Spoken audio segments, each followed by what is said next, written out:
Walaupun tuan-tuan sepatutnya Isra Mi'raj ni kita jelaskan ya, semasa kita kena lockdown hari itu tuan-tuan, masuk saja bulan ya Syaban tuan-tuan, Syaban apa ni Rajab, di seluruh negara akan menyambut atau memperingati Isra Mi'raj.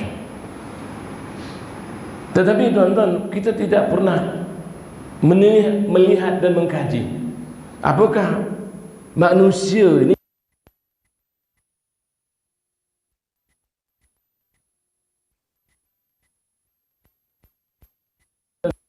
Rasulullah sallallahu alaihi wasallam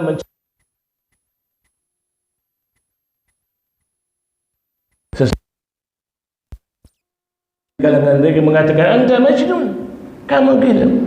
Macam mana manusia boleh pergi ke Masjidil Aqsa yang jauhnya lebih kurang 2000 km, kemudian naik ke langit yang jauhnya kita tidak tahu berapa jauh tuan-tuan, kita tak pernah kaji. Tapi pada zaman Rasulullah SAW yang sudah percayakan kepada Nabi pun murtad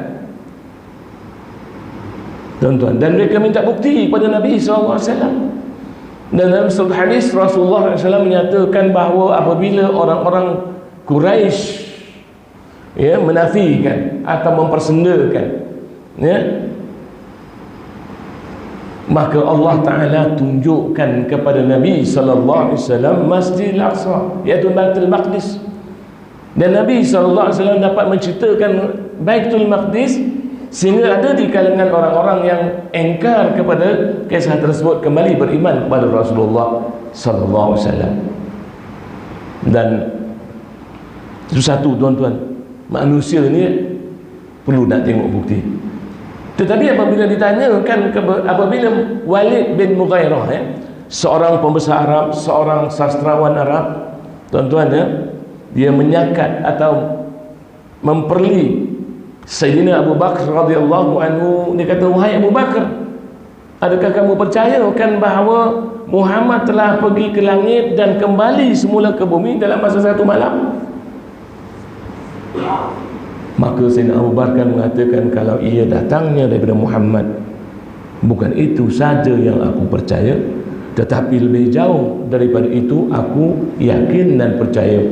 Sandaran Sayyidina Abu Bakar radhiyallahu anhu untuk meyakini peristiwa Isra Mi'raj itu adalah kerana yang menyampaikan itu manusia yang bernama Muhammad bin Abdullah, seorang manusia yang tidak pernah berdusta.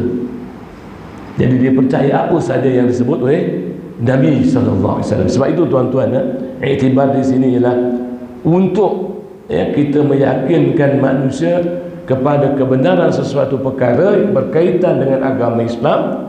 Maka satu daripadanya ialah yakinkan kepada yang menyampaikan kepada kita, iaitu Quran dan hadis Nabi SAW. Jadi tuan-tuan, berkaitan dengan Isra Mi'raj, saya sebutkan tadi tuan-tuan, Nabi SAW tunjukkan bukti bahawa Nabi baginda telah pergi ke Masjid Aqsa kerana Allah membantu Nabi SAW untuk melihat Baitul Maqdis. Dan sebenarnya tuan-tuan, kita mempunyai pertanyaan-pertanyaan dalam minda kita ni tuan-tuan, dia bukan suatu masalah yang besar. Kalau tuan-tuan baca Quran dan tuan-tuan faham apa yang tuan baca, maka tuan-tuan akan banyak pertanyaan-pertanyaan yang akan muncul dalam minda tuan-tuan. Contohnya yang tadi lah tuan-tuan, satu hari ini 1000 tahun, satu hari 50,000 tahun. Kalau tuan baca Quran dan tuan faham, kata kaifa hadza, macam mana ini? Tuan-tuan pun mencari jawapan. Apabila jumpa jawapan, tuan-tuan bertambah yakin, hadza kalam Allah, ini adalah kalam Allah tuan-tuan. Dan kalau begitu tuan-tuan, cuba kita tengok apa yang Allah Ta'ala ceritakan kepada kita tentang Nabi Ibrahim AS.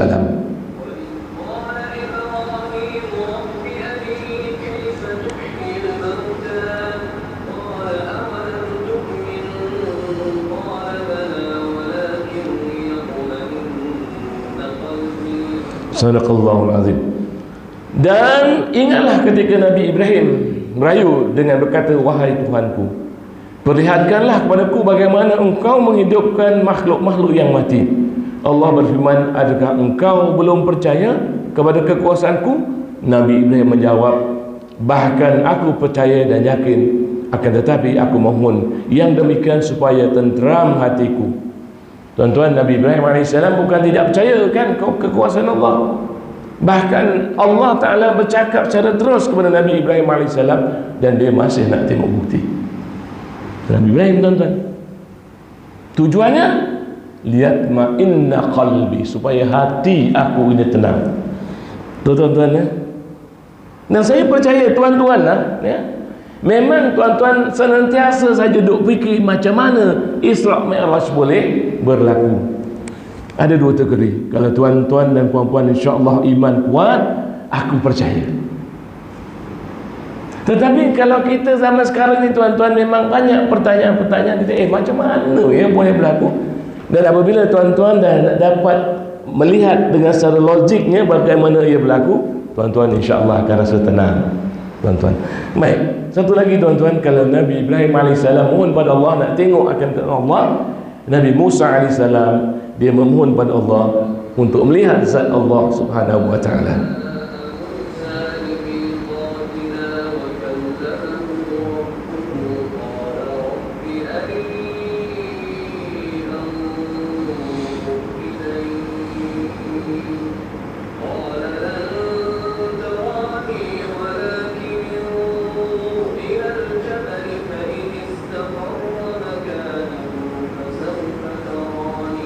Sadaqallahu azim. Hingga akhir ayat tersebut, dan tatkala Musa datang untuk munajat dengan kami pada waktu yang kami telah tentukan, dan Tuhan telah berfirman langsung kepadanya, berkatalah Musa, ya Tuhanku, nampakkanlah diri engkau kepada aku agar aku dapat melihat kepadamu. Allah berfirman, kamu sekali-kali tidak sanggup melihatku, tetapi lihatlah ke bukit itu, maka jika ia tetap di tempatnya sebagai sedia kala, nescaya kamu dapat melihatku. Tuan-tuan, dua ayat Quran ini membuktikan bahawa sifat manusia memang ingin melihat bukti. Dan tuan-tuan, saya dah sebutkan tadi bahawa orang-orang Quraisy minta Nabi untuk tunjuk bukti bahawa dia telah pergi ke Masjidil Aqsa atau Baitul Maqdis. Ya tuan-tuan, jadi untuk membuktikan peristiwa Isra' Mi'raj itu secara logik akal kita tuan-tuan, ya, ilmu manusia ini sentiasa berubah-ubah atau bertambah dari masa ke semasa. Kalau dulu tuan-tuan, orang Quraisy tidak percayakan bahawa Nabi SAW telah pergi ke mana? Ke Baitul Maqdis, sebab jaraknya yang sangat jauh. Kenderaan yang ada pada masa itu ialah unta, kuda, keldai, bagal, tuan-tuan ya. Tetapi sekarang ni tuan-tuan boleh naik supersonik sampai ke Baitul Maqdis dalam masa beberapa minit saja tuan-tuan. Kalau ada lah supersonik tuan-tuan. Kalau dulu tuan-tuan menganggap bahawa pembedahan jantung itu merupakan satu proses yang impossible pada zaman Nabi SAW. Bedah dada Nabi, keluarkan jantung, dicuci tuan-tuan. Sekarang berapa banyak orang tukar jantung. Tukar jantung tuan-tuan ya. Bukan setakat buat apa ni namanya angiogram, potong jantung, masuk jantung orang lain tuan-tuan. Berapa banyak dah ini berlaku. Kalau zaman dulu tuan-tuan, zaman Nabi SAW nak tengok sesuatu yang sangat jauh, ribuan kilometer serentak, orang kata impossible. Tapi sekarang tuan-tuan dah dapat tengok ya? Anak tuan-tuan yang belajar di London contohnya tuan-tuan, instantly dengan gunakan ya, telefon bimbit, dia cakap, boleh tengok apa yang ada di belakang dia, boleh tengok macam mana muka dia pada pagi itu tuan-tuan, contoh. So sekarang ni tidak ada. Apabila ilmu manusia bertambah, apabila ilmu sains bertambah, maka banyak perkara-perkara yang dapat didedahkan. Pada pagi ini tuan-tuan, insya-Allah saya nak menjelaskan untuk bahagian pertama ini apa yang disebut sebagai Al-Ma'arij. Kita buat perbandingan tuan-tuan ya. Dan dalam Al-Quran tuan-tuan terdapat banyak ayat. Saya sebut banyak ayat. Contohnya ayat 40, Allah Ta'ala berfirman,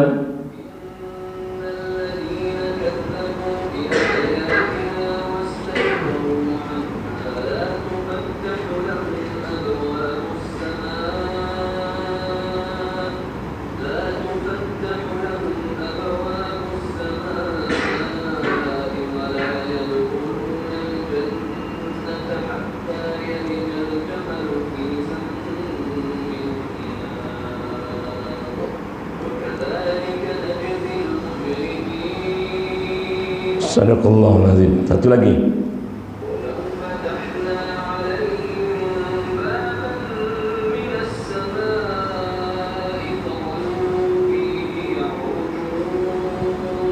Sadaqallahul azim. Satu lagi.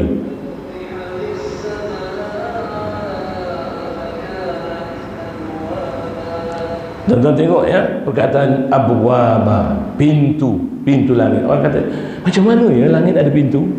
Mesti bertanya banyak tuan-tuan. Kalau tuan-tuan baca Quran dan tuan-tuan teliti maknanya, macam mana ya pintu langit? Gitu tuan-tuan ya. Satu lagi ya tuan-tuan ya, ini yang saya bacakan tadi.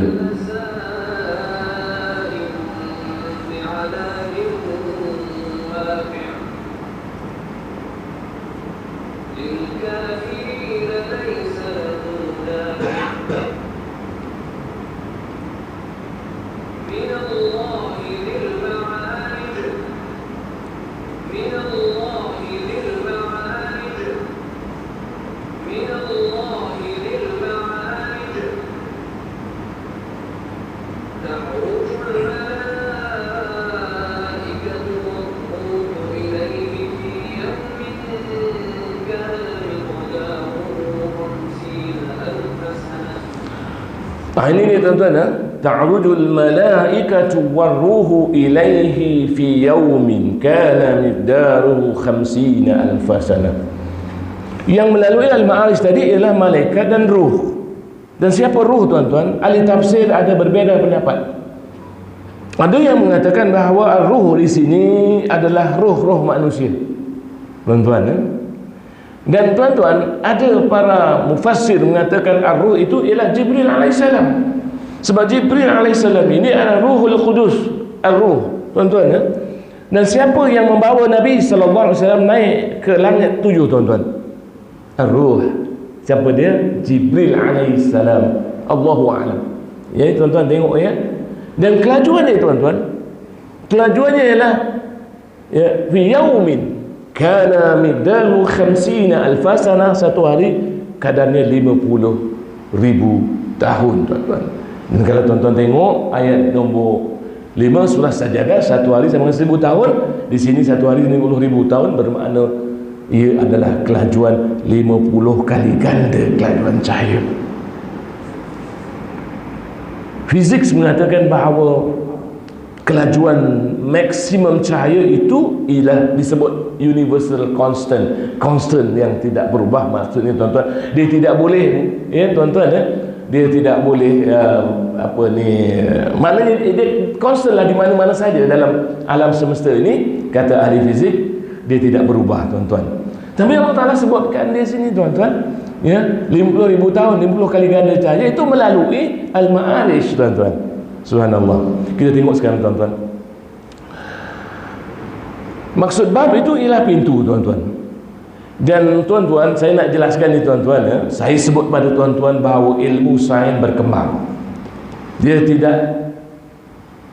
bukan tidak berubah, dia sentiasa berkembang. Dan orang-orang Islam juga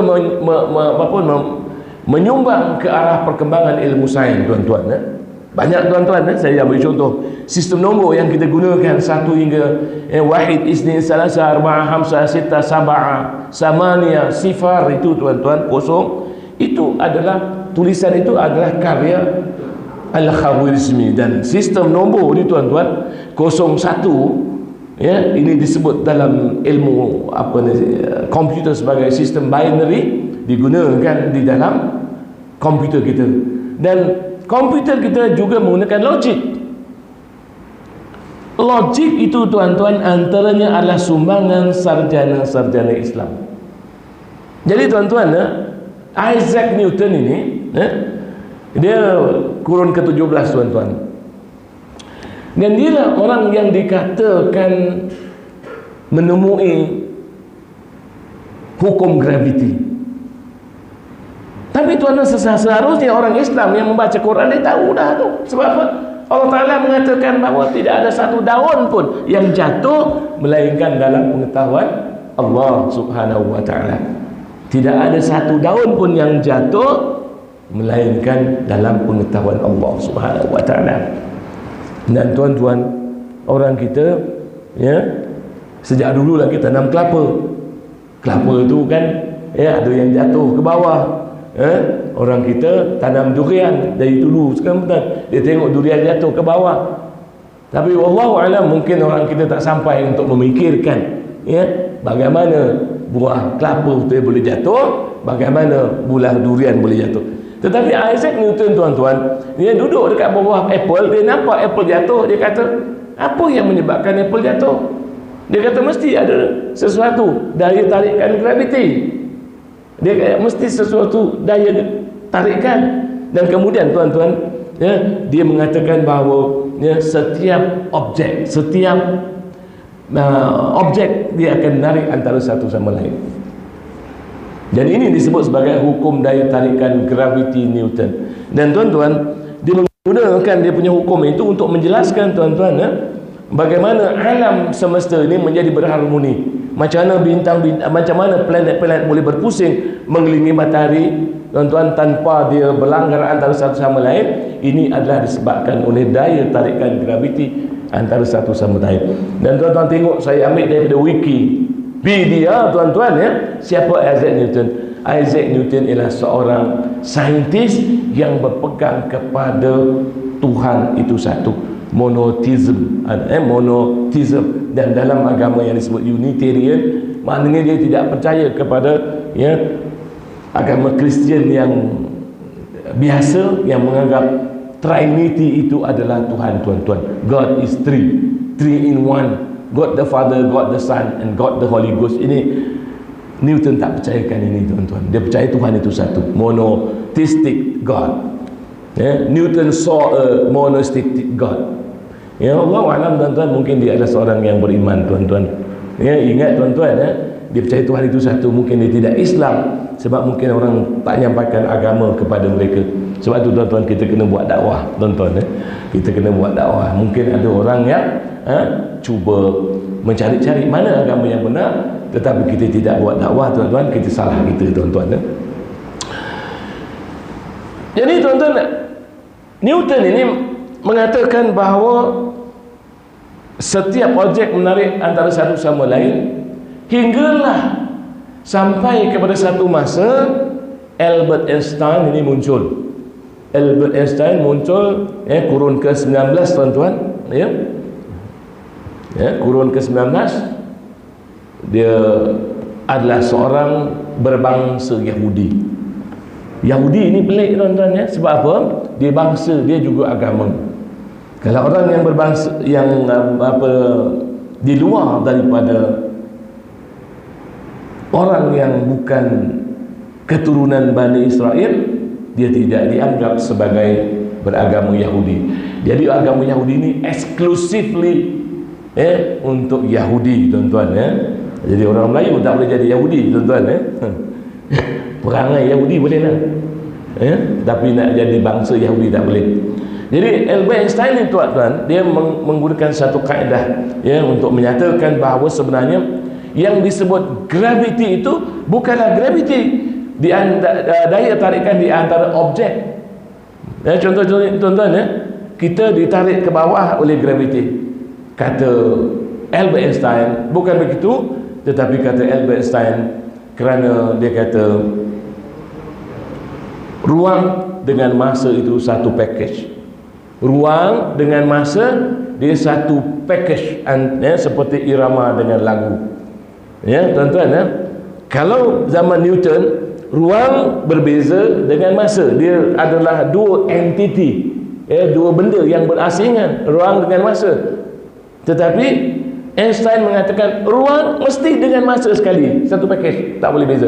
Sebab tu, tuan-tuan, kalau mengikut pendapat teori yang dibina di atas satu formula ataupun teori yang disebut sebagai teori kenisbian umum, kata Albert Einstein, masa dengan ruang boleh dibengkokkan, tuan-tuan. Macam kita lipat, kalau zaman Newton, ruang begini, tuan-tuan, dia tidak boleh dibengkokkan, masa tidak boleh dibengkokkan. Tetapi Einstein mengatakan bahawa ruang dengan masa sekali, dia boleh bengkok. Bermakna kata Albert Einstein, ya, masa boleh dibengkokkan, masa boleh dipendekkan, masa boleh dipanjangkan. Tuan-tuan, kenapa? Nanti saya jelaskan, tuan-tuan. Jadi kata Albert Einstein, tuan-tuan, yang dikatakan sebagai gravity itu disebabkan, tuan-tuan, dia kata ruang dengan masa ni begini. Jadi objek-objek ini berada di sini, tuan-tuan. Makin berat objek tersebut, dia akan jadi makin lendut, makin lendut, makin lendut. Maknanya dia akan masuk ke dalam, tuan-tuan. Jadi apa saja yang berada di kelilingnya, dia akan, ya, bergulik masuk ke kawasan lendutan tersebut, tuan-tuan. Dan dia mengatakan bahawa, tuan-tuan, apabila lendutan itu terlalu dalam, maka dia akan tembus dan ia akan menghasilkan terowong ulat, atau istilah yang asalnya ialah wormhole, tuan-tuan. Wormhole. Tengok, tuan-tuan, ya. Ini teori gravity Newton. Dan kata Newton begini, tuan-tuan, ya. Daya tarikan graviti ada dua objek mengharmonikan alam semesta, teori Newton ini. Tetapi Albert Einstein mengatakan berbeza. Masa boleh, lendutan itu boleh masuk ke dalam, makin lama makin dalam, dan dia menghasilkan terowong ulat. Tuan-tuan, dia buat ini bukan semata-mata, tetapi dia menggunakan calculation, ya, pengiraan. Dia ada formula dia, tuan-tuan.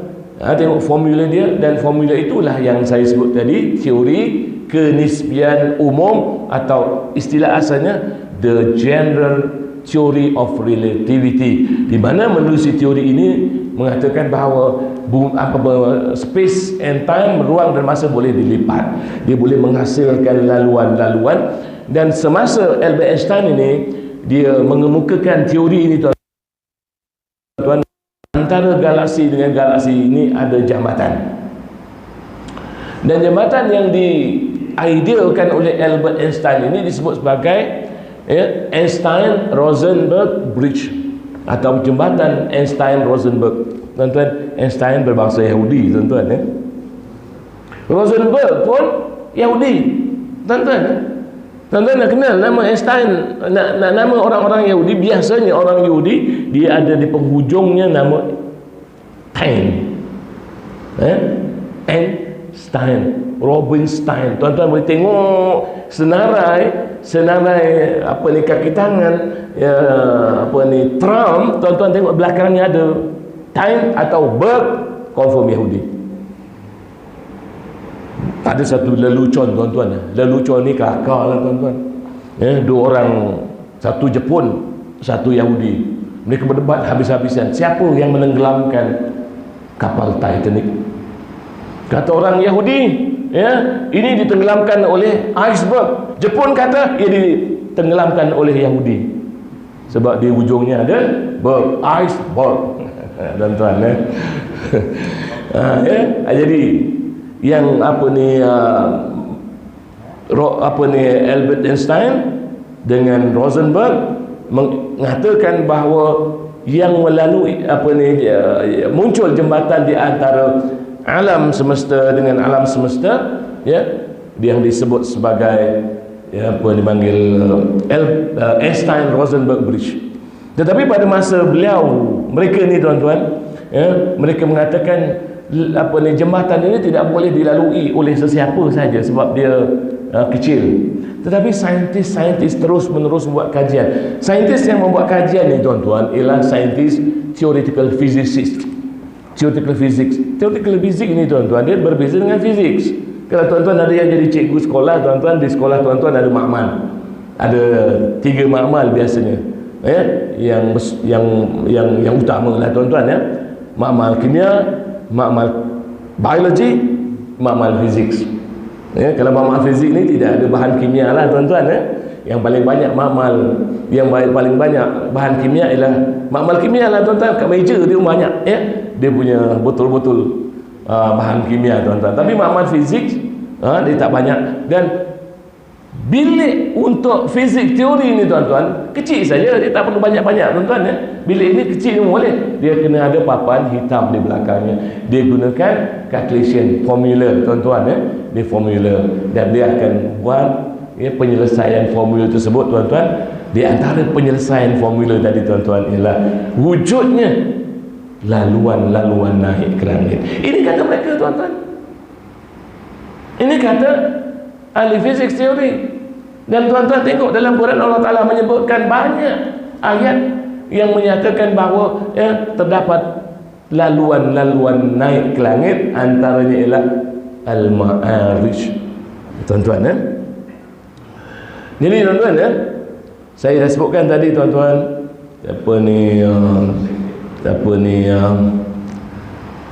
dan kelajuan melalui Al-Ma'arij ini ialah satu hari 50,000 tahun tuan-tuan. Baik, saya tinggalkan ini sebab saya dah jelaskan dulu buat perbandingan. Dan kita teruskan tuan-tuan dengan isu yang sama. Jadi perkataan Al-Ma'arij ini tuan-tuan, dia ada membawa maksud apa? Al-Ma'arij maknanya naik ke atas. Dia kena naik ke atas tuan-tuan, barulah dia araja. Ya. Jadi tuan-tuan belajar bahasa Arab kan? Araja ni maknanya naik ke atas, dia naik ke atas. Kalau arajat, dia perempuan naik ke atas. Tuan-tuan gitu ya. Ini dikatakan asas the roots of Arabic word.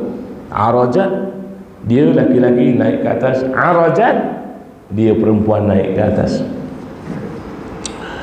Dan arajat maknanya naik, dan naik itu bukan sebarang naik tuan-tuan. Bukan naik lurus. Kalau disebut mal harta benda. Kenapa disebut mal tuan-tuan? Dalam konteks bahasa Arab, mal harta benda. Sebab sifat manusia cenderung kepada harta benda. Dia cenderung mal muyul.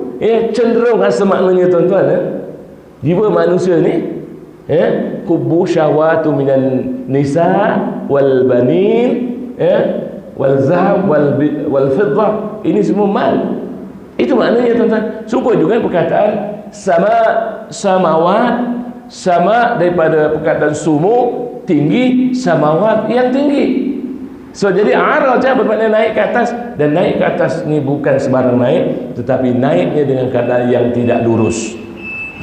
Istilahnya zigzag, follow a zigzag course, to incline, to lean, bend, curve. Ini semua maksud naik ke atas, dan jalan naik itu tidak lurus tuan-tuan. Sebab tu orang tempang pun disebut sebagai orang yang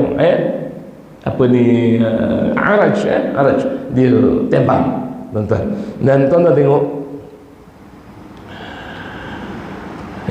ini semua maksudnya tuan-tuan to turn, to swerve, to lame, cripple, paralyze, zigzag dan sebagainya tuan-tuan. Dan tuan-tuan sekarang kita tengok ini di antara maksud araja, naik dengan keadaan yang membengkok begitu. Pilihlah mana-mana tuan-tuan Baik, jadi yang ini pun tuan-tuan ini patung saja tuan-tuan. Ini bukan lucah tuan-tuan. Kalau tuan-tuan pergi ke Eropah tuan-tuan pergi Temple Trafalgar Square pun tuan-tuan akan jumpa budak-budak kecil ni, patung ni. Keluar air pipe begitu tuan-tuan Ini kalau dekat Eropah Barat dan Eropah Timur pun banyak tuan-tuan Ini juga macam tu. Dia juga ada kaitan dengan bentuk yang disebut sebagai arazah, naik ke atas, membengkok tuan-tuan So Al-Ma'arij ini bermakna ialah laluan-laluan naik ke atas yang bengkok. Sebab itu tuan-tuan, kalau tuan-tuan tengok terjemahan ayat tersebut, kadang-kadang ahli tafsir mengatakan atau terjemahan disebut daripada Allah yang mempunyai tangga-tangga naik. Tangga tuan-tuan Baik. So araja bubuh ma'araj jadi ma'arij, laluan naik ke langit. Tuan-tuan kalau kita tengok sekarang tuan-tuan, apakah bentuk yang atau yang diteorikan oleh teori kenisbian umum itu berkaitan dengan laluan naik ke langit atau wormhole. Tuan-tuan akan dapat lihat ini sebagai bayangan dia saja, tuan-tuan. Dia mengikut, tuan-tuan mengikut, tuan-tuan.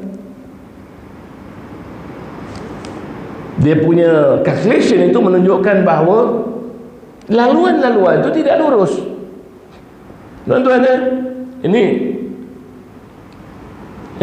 dia punya formula yang digunakan oleh Albert Einstein, tuan-tuan.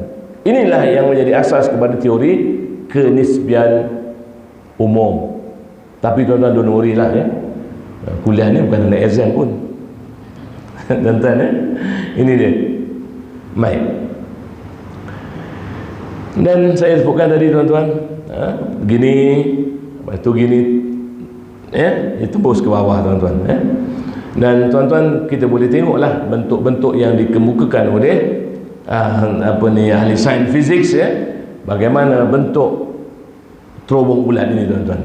Jadi kemudian berita-berita berkaitan dengan penemuan terowong bulat ni muncul di Eropah. Kita tak tahu, Allahu a'lam, tuan-tuan, kita tak tahu Allahu a'lam betul ke tidak. Tapi tuan-tuan, kalau kita nak menjelaskan tentang benda-benda seperti ini, tuan-tuan, Allah Ta'ala pun suruh kita tanya mereka yang pakar. Fas'al ahli zikra in kuntum la ta'lamun. Tanyalah orang yang ahli zikr, orang yang pakar, tuan-tuan. Bukan nak tanya orang yang duduk kat masjid zikir la ilaha illallah, la ilaha illallah. Bukan nak mempersendakan, tuan-tuan, tidak, bukan maksudnya begitu. Orang yang duduk kat masjid, tahlil, tahmid, dan takbir. Tuan, saya nak tanya tuan tentang terowong ulat. Tuan-tuan, mana aku tahu pelasunya, tuan-tuan.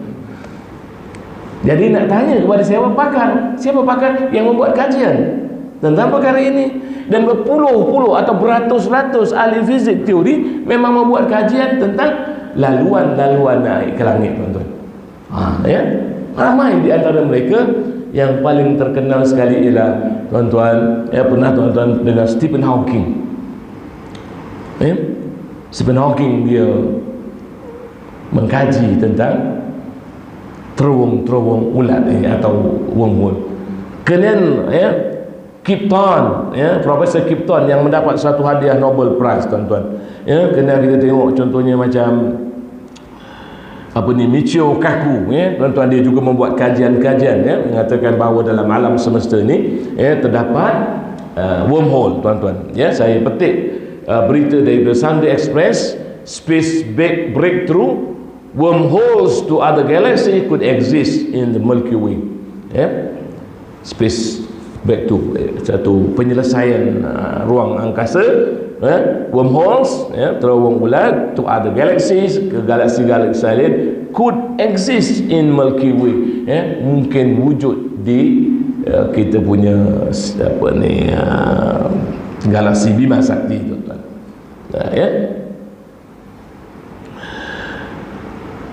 Kemudian dilaporkan juga Daily Express, ini pada tahun 2017, tuan-tuan, saya petik ini, wormhole travel is achievable, and this is how. Maksudnya, tuan-tuan, mengikut pandangan ahli fizik teori, pengembaraan melalui wormhole ini memang mungkin boleh berlaku, tuan-tuan. How could we find a wormhole hiding in the Milky Way? Bagaimana kita boleh jumpa terowong ulat atau di dalam Milky Way atau dalam galaksi Bima Sakti, dan dilaporkan astronomi, tuan-tuan. Ini ahli fizik, tuan-tuan, di Eropah, yang kita orang-orang Islam kita tak kaji lagi benda-benda ni. Dan banyak di antara kita pun belajar di Eropah, tuan-tuan, kan?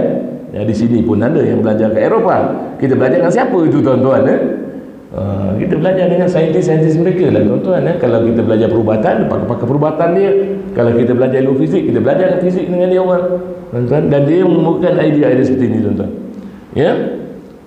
Black hole discovery, scientists can now easily identify wormhole in huge breakthrough. Penemuan terowong hitam, saintis-saintis kini secara mudah boleh menemui terowong bulat, ya, dalam suatu penemuan yang sangat besar, tuan-tuan, kata Express ni. Dan ia diperjelaskan pula oleh orang ni, tuan-tuan, ya. Nah, ini laki-laki, tuan-tuan, bukan perempuan, ya. Saintis ni, tuan-tuan.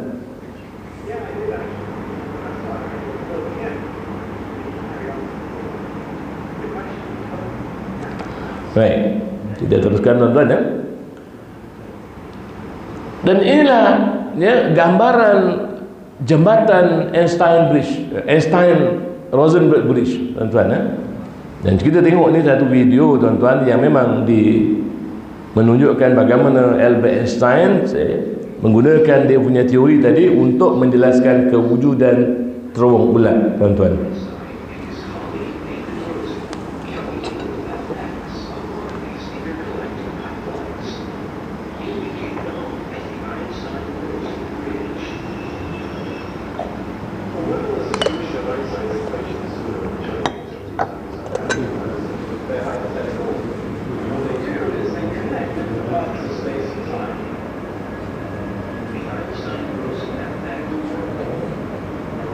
Jadi pun membayangkan, tuan-tuan, saintis membayangkan bahawa terowong ulat ni, the wormhole, juga bengkok, tuan-tuan, ya. Kebetulan ke, tuan-tuan, ya? Araja Ma'raj laluan naik ke langit yang dia membengkok. Saintis dia buat calculation, bengkok, tidak lurus, tuan-tuan.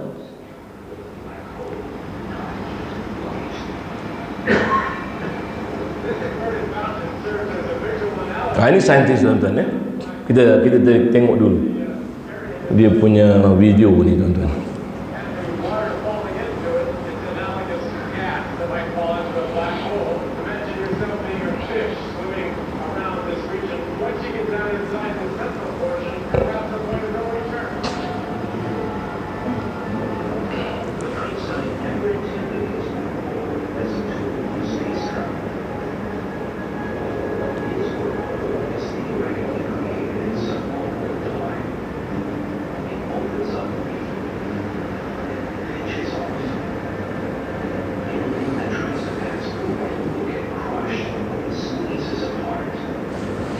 Tuan-tuan ingat tak dalam hadis Nabi SAW, ya? Jibril kata, kalau aku naik ke atas sama dengan engkau, ya Muhammad, sayap aku akan terbakar, hanya engkau saja yang boleh naik. Tuan-tuan, ini pun dia cakap, tuan-tuan, wormhole ni tak boleh dilalui, kalau lalu juga terbakar. Jadi sekarang ni, tuan-tuan, apa yang dia cuba ideakan dia, tuan-tuan, ialah bagaimana nak kekalkan terowong ulat tu daripada menjerut. So mereka mengemukakan apa yang disebut sebagai exotic matter. Exotic ni benda yang kalau kita dalam keadaan biasa, kita exotic food, makanan yang kita tak pernah jumpa, tuan-tuan, ya. Yang disebut sebagai exotic matter ni ialah benda-benda yang bukan biasa, yang bukan Byron ini benda-benda yang kita boleh tengok, tuan-tuan, ya. Macam atom tu Byron, tapi yang bukan atom, dia kata, sebab dia ada negative energy yang boleh kekalkan dia terbuka. Ini kata saintis, tuan-tuan, ya.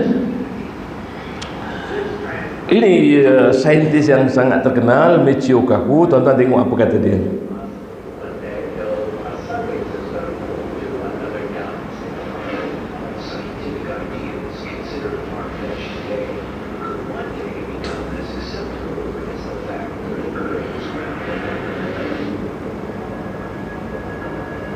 Tengoklah, tuan-tuan, dia tunjukkan bengkok, kan. Wormhole membengkok.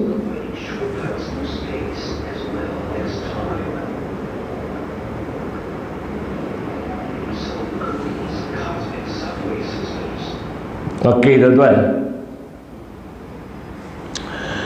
ini satu lagi kenyataan black holes. Satu lagi wormhole. Cara buat tu macam apa ni, objek besar alam semesta, dia membuat laluan, ya, terowong gitu. Tapi kalau black hole, tuan-tuan, dia berbeza sedikit. Black hole ini ialah bintang-bintang yang besar daripada matahari, yang dia punya bahagian dalam ini dia habis fuel dia, maka bila habis, tuan-tuan, dia menjadi macam kuih clear tu, berlubang begitu. Sebab dia ini kuih apa tu namanya, kuih kering atau kuih donat tu kan tuan-tuan kan tengahnya ada lubang kan. Jadi bayangkan apa ni, bintang yang lebih besar daripada matahari ini dia membakar di dalamnya untuk menghasilkan cahaya yang kita tengok tuan-tuan. Dan apabila dia punya fuel dia ialah helium dengan hidrogen tu dia habis, tekanan di dalamnya menjadi sangat rendah, dia pun jadi lubang begitu. Oleh sebab dia tidak mengeluarkan cahaya, dia jadi gelap. Sebab itu disebut sebagai black hole. Ditengok dengan cerapan teleskop yang sangat besar kuasanya, benda itu tidak nampak. Tetapi yang dinampak ialah macam mana black hole ini dia menyedut bintang-bintang yang ada di kelilingnya, tuan-tuan. So black hole could be backdoor to another universe. Ini kata saintis, terowong hitam atau black hole mungkin boleh menjadi pintu belakang ke alam semesta yang lain. Tu tuan-tuan, kita punya cerita Isra Mi'raj yang mengatakan Nabi SAW pergi daripada langit 1 ke langit 7 itu tuan-tuan, ia dapat diperjelaskan secara fizik teori. Kawan saya tuan-tuan, bila saya tulis buku ni tuan-tuan, kawan saya tu theoretical physicist di UKM, dia kata, Arif, mana boleh kita nak terangkan aspek yang bukan fizikal dengan benda yang sains. Benda yang tidak fizikal tak boleh dijelaskan dengan sains. Tapi saya jawab Isra Mi'raj itu adalah berlaku secara fizikal. Apa dalilnya? Allah Ta'ala sebut Subhanallazi asra abdihi jasmani dan ruhani. Abdihi jasad dan ruh, tuan-tuan kan? Dan tuan-tuan tengok kitab tafsir. Hampir keseluruhan kitab tafsir mengatakan bahawa Nabi SAW di Isra dan Mi'rajkan secara fizikal dan juga rohani. Ada sedikitlah tuan-tuan yang mengatakan Nabi SAW ini diperjalankan melalui mimpi atau ruh. Kalau mimpi tuan-tuan tak ada masalah tuan-tuan.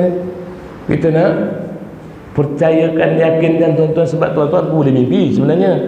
Tuan-tuan pergi ke bulan bukan tak boleh mimpi tuan-tuan. Tuan-tuan boleh mimpi tuan-tuan pergi ke Moskow malam tu tuan-tuan.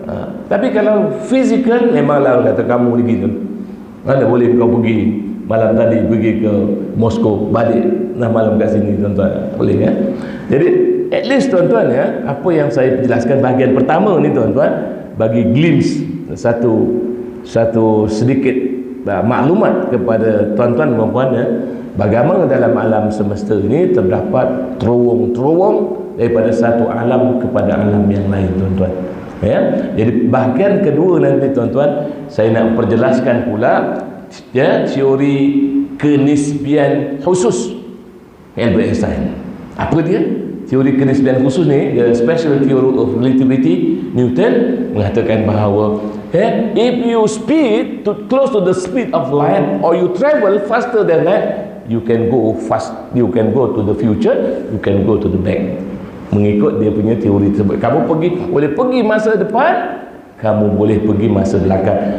At least dia boleh memperjelaskan kepada kita bagaimana Nabi SAW naik ke langit menemui para rasul-rasul yang telah wafat ribuan tahun yang lalu, dan bagaimana Nabi boleh pergi ziarah, boleh melihat syurga dan neraka yang belum ada penghuninya lagi. Itu kan ceritakan macam mana kalangan mereka yang membuat masalah jadi manusia maksiat, yang suka mengumpat, yang suka makan harta anak yatim, tuan-tuan dan sebagainya, dipilihkan oleh Allah kepada Nabi sallallahu alaihi wasallam. Inilah yang akan berlaku pada masa akan datang, tuan-tuan. Jadi saya rasa cukup untuk hari ini, tuan-tuan. Kita akan sambung kuliah yang sama ni, tajuk selepasnya tuan-tuan.